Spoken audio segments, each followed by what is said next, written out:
Oi lernen ingale mit Chaischig. Willst du wissen, wieso Aidale zu sein? Ob nicht in Sinn kein anderer heißt sie. Kieken Siderel aran. Dann tat zollt vor dir schweres Haarlimit, weil will es aus einer Mensch von dir. Torne mein Kind am Lebenslimit, in Wort bei Wort, hoi so wog mit mir. Kummer zalef kummer Baseball, weil kein schöneres, in kein besseres, wie a Siederl, is auf der Welt nicht da, Chirikale fi, hoi choile male foi, hat var dem bintale jid, zennen mer take ozoi. Thank you for inviting me.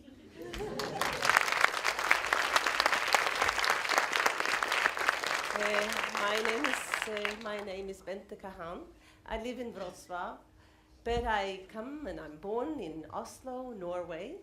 I'm Norwegian, but I'm born into a Norwegian Jewish family. So I got my Jewish upbringing, and it was very much like the song that I just sang for you, that we were taught where the rabbi says that you have to learn the alphabet, my little boy. I had to learn the Hebrew alphabet as a little child and a little girl in Norway, being a Norwegian Jewish girl. And that was very important because that was part of my identity.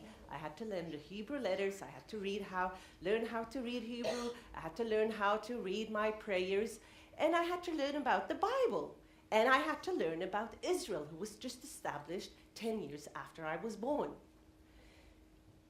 But then I was also born 13 years after the end of the World War II. And I was what they call today a second generation of Holocaust survivors. So the tragedy that had happened in Europe, it was like a cloud over my whole childhood, but it wasn't really visible. Only that we should not learn Yiddish because that was the language of our parents and our grandparents, and we should not speak that language because it associated a lot of sadness. And we felt all of that sadness without speaking about it. It was like present in our childhood all the time. And part of that sadness, that was called European Jewish history. And that was kind of a black hole. It was just something we didn't talk about. We concentrated about positive things. So the natural thing for a young Jewish girl from Norway was to go to Israel and to search for her roots and maybe settle down in Israel. So I went, after my high school, I went to Israel. And of course, I continued studied Aleph Beit, the Hebrew, and I continued to study Jewish history, again, the Bible time, and about the establishment of the state of Israel. And I continued with my acting career. I studied acting in Tel Aviv and New York. I started to perform both places. I was one of in the beginning of the experimental theater in Tel Aviv, and then later even had a main role at Habima, the Israeli National Theater. But I wasn't really finding my place in Israel. I was so much European. And I thought, maybe if I become religious, I will find my place there. So I went to a yeshiva, a religious school in Jerusalem, and I started to study, again, the religious scriptures. But I thought, am I going to live the rest of my life in front of the Wailing Wall? Or am I just going to go on with my life? So I left in 1983. It was also the time of the Lebanon War and a lot of tragedy around my colleagues from the theater. I came to Norway, and just by chance, I ended up in this cabaret about Yiddish Norwegian culture. It was going to tell the Norwegians about the Yiddish culture. And it was just when I came back home to Norway. And that opened kind of a door into a treasure that had been kind of locked for me, and for many the same age as me, my generation. And I realized that it was not only interesting for me, this Yiddish and this European treasure, but it was interesting also for my audience. It was like we were experiencing it together. For a long time, I worked in the Norwegian theaters in the 80s, and then I realized I will not play Nora in the Dollhouse from Ibsen. So I just started to write my own plays that I could perform. And that's how I ended up writing monodramas. And of course, I focused very much about minorities, and it was natural for me to write about Afro-American story like Bessie Smith, I had a monodrama, or about the Iranian immigrants who came to Norway with their traumas and running away from the regime in the end of the 80s in Norway. And the performances were for immigrants and for Norwegians alike. But in 1919, I got a lot of grant from the Norwegian government, and I decided to establish my own theater that would produce Jewish culture and heritage through music and theater to a large audience. And that's why I established something called TEDxWroclaw Oslo. It was a production company. Everybody thought it was a big theater with lots of people employed, and it was actually only me and and my producer. And we hired musicians, and actually from the beginning, I started really to work with Polish musicians. That was in the early 90s. And with these productions heavily financed by this now coming oil country, Norway, and getting a lot of immigrants, realizing that they had to bet on immigrants. So they financed my productions, and I did make theater performances, concerts, and CDs, traveling all over with this. I had to perform not only in Norwegian, but in German, and then in English, and my songs, of course, much came from the archives, and much of the Yiddish language, of songs that had not been touched for years, and of things I found in like archives like Yad Vashem, and were stories from the Holocaust that had never been told before. In 2001, I came to Wrocław just for a year. I was just, came here because there was no really proper airport or train connection or car connection or anything. So my husband promised me we'll just come for a year. The reason I'm in Wrocław because of my husband, because he was one of the initiators of the opposition in the 70s here that later became Solidarity in this town, Wrocław. And so I know Wrocław a long time ago, from '89. That was the first time I was here when even my husband couldn't return. And in 2001, we decided to stay for a short time, and then it just stayed on and on. And in 2005, the Jewish community asked me to do culture events in the synagogue. Oh, I thought that's a good idea, and they're doing great concerts there already. There's so much interest in Jewish things, and everybody going for Jewish concert, Havdalah concerts and festival. And so I thought that's a great idea. We should do here really something called the Center for Jewish Culture and Education for everybody. It should continue to be a synagogue for the, for the Jewish community that was just coming along. That is about 330 members from all over Lower Silesia. And then it should be a center for Jewish culture and education. And I started to translate my plays. The first one was for Polish actresses that played these 5 characters that I had played as a monodrama myself, an original material from Theresienstadt. But I realized soon that that synagogue, it was not really, I could not make a modern place there. in such a ruin. And I have to tell you a little just about the synagogue. It was built in 1829 by the Germans. It was a way to gather all the Jews in one place, that they had more control over them, although the Jews wanted to pray really in small stiebels, prayer houses. It was built by a very famous architect family that was from Wrocław or Breslau at the time, Langhans family. It was the son of Fritz Langhans, the one who made the Brandenburger Gate in Berlin. And it was a very prestigious building. It was not destroyed in the Kristallnacht because of the surrounding buildings, so they were afraid that the whole city would be turned on fire. So that building was saved, while the courtyard was used as our Umschlagsplatz, or the place for gathering the Jews before their certain death. The synagogue itself was used as a magazine for stolen goods of Jews. And then in 1945, that same courtyard that had been the Umschlagsplatz became the meeting place for the Polish Jews now settling in this area, because Breslau becomes Wrocław, and it was a former region, a German region, that becomes Lower Silesia, that becomes Poland. So many surviving Jews, they had nowhere to go to, no family, and they thought that this Lower Silesia really could be their new haven, maybe they could build a new life here. And so these survivors were the first ones settling here, and then people that had survived in the Soviet Union. Although it didn't last very long because of anti-Semitism. And then, of course, in 1948, Israel was established. Then Stalinism, and those who were not communists, they really tried to get out of here. And then we come to 1968, and those who had stayed for private reasons, or they were really feeling very Polish and not so much Jewish, many of them.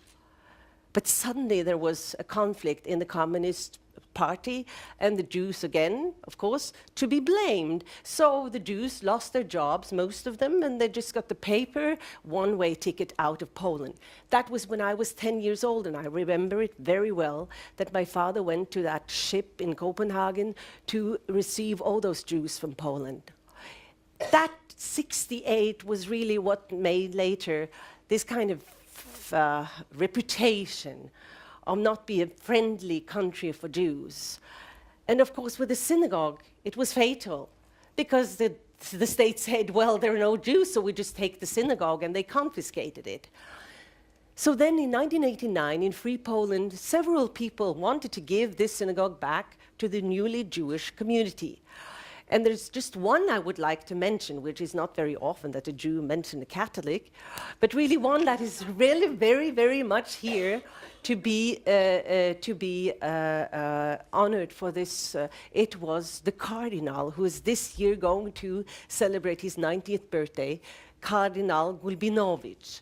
And he said, they have to give this building back to the Jewish community. In 1996, it was given back, but it's like somebody steals your jeans and you get it back, and it's ripped here and ripped there, and say, hey, go along, that's yours.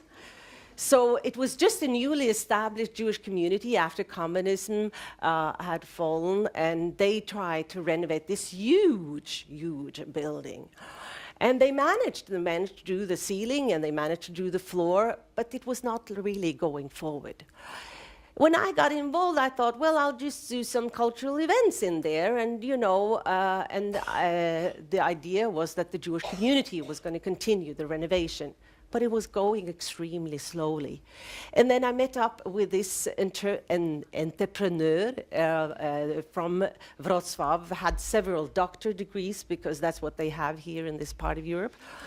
And he knew everything about applications and how really to do this. And I said, I don't know how to build buildings. I know how to make performances, but I'm I'm not renovating buildings. Oh yeah, because it's a lot of work.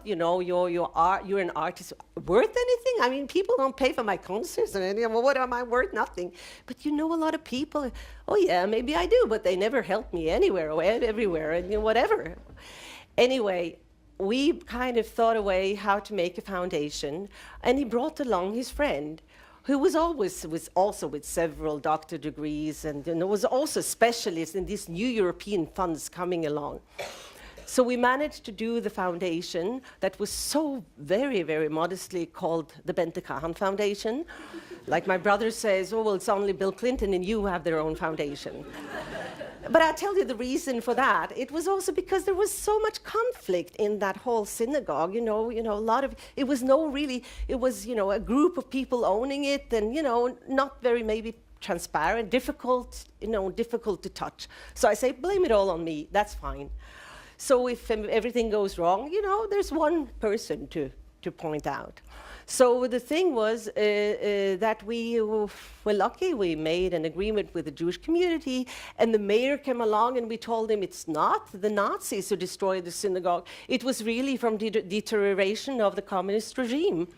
And he says, wow, I have to renovate the synagogue. And it's always good when somebody else gets the idea, you plant it and they think it's their idea. And that's really good. And so all these people were as committed as I was. I mean, me as a Jew, it's my heritage. But they felt that this was like a scar in the center of their town, like reminding them of all these wrongdoings done to all the Jews for centuries and centuries and centuries. And it was just reminding them all the time. And maybe you should just get rid of the whole site or just renovate it. Then we were very lucky because Norway, my country, started to contribute a lot of money to Poland through heritage sites. In the beginning, the city, of course, gave us a lot of money, but then we applied for this big money, and it is the EEA money, European Economic Area, where Norway is the biggest contributor, and also Iceland and Liechtenstein. And we managed, we were the leaders, some private people who didn't own anything, had no property, nothing, and we were just doing this voluntarily because it was for all of us so extremely important. And I continued to do cultural events. Also, they continued to do Jewish concerts there, and the renovation was going on. And people said, and it opened. And when it opened, people from all over the world came and it said, it's my synagogue. From South Africa, from America, from everywhere. And they said, I had my bar mitzvah there, but that was in Breslau in the 30s. And the other one said, I had also my bar mitzvah there, but that was in the 60s. And that was in Wrocław. So it was wonderful to see that it belonged to so many different people. We opened in 2010, and people said, it's probably one more heritage building, and they're not going to use it, it's going to be empty, and it's such a small Jewish community, and so forth. We've been lucky because it is a full-time center. Jewish culture and education very much because the city really thinks this is important. I think it's also important that we won the bid for 2016 as a city of culture with a city that is an open city with mutual respect. We're doing our own productions, and we have now school performances, my own productions that we're having the 4th premiere next week, and more than 20,000 kids, whether from elementary school to high school, have been brought in by buses or come to our synagogue. We rent out the synagogue for ethno-jazz festivals, so it can be an open place for other cultures as well. You have the 4 denominations, 4 temples. We have galleries, one gallery that you can learn about more than 800 history of the Jews from Wrocław, and another gallery, a visiting gallery. We have, as I said, a concert and so forth. Yes, great, fine. So what in the future? When you're not around, when people are fed up with it, when they have a big concert hall here, what's going to happen with the synagogue? Nobody's really caring. When they have a new mayor, he won't maybe, well. So the thing is that from the beginning, we worked with the Jewish studies in Wrocław, and we think it's really important. I'm confident that Wrocław can be a fantastic international Jewish center for studies because geographically, it's just a perfect place.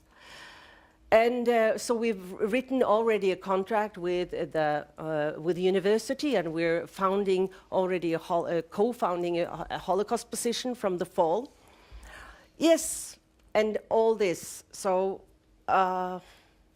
You can say, why are you doing all of this and spending so much time and you're not even paid for it?